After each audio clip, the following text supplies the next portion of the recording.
নোয়াখালী হাতিয়ায় গণঅভ্যুত্থানে নিহত শহীদ রিটনের কবরে পুষ্পমাল্য অর্পণ করেছে উপজেলা প্রশাসন। হাতিয়া থেকে সাব্বির ইবনে সিদ্দিকের পাঠানো তথ্য, ভিডিওচিত্রে দেখুন বিস্তারিত।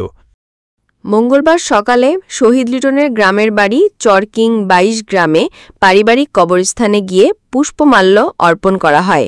এ সময় উপস্থিত ছিলেন উপজেলা নির্বাহী কর্মকর্তা মোহাম্মদ আলাউদ্দিন, থানা ভারপ্রাপ্ত কর্মকর্তা একেএম আজমল হুদা, উপজেলা পরিষদের বিভিন্ন দপ্তরের কর্মকর্তা কর্মচারী, শহীদ রিটনের পরিবারের সদস্য ও পুলিশের সদস্যরা। উপজেলা পরিষদ ও হাতিয়া থানার পক্ষ থেকে বিভিন্নভাবে পুষ্পমাল্য অর্পণ করা হয়।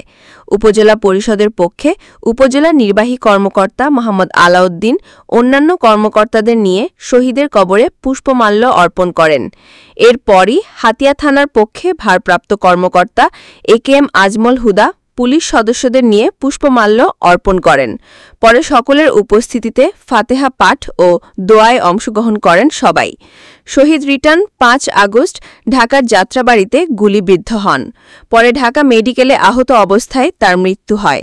সে হাতিয়ার নলচিরা ইউনিয়নের লামছড়ি গ্রামের আবুল কালামের ছেলে।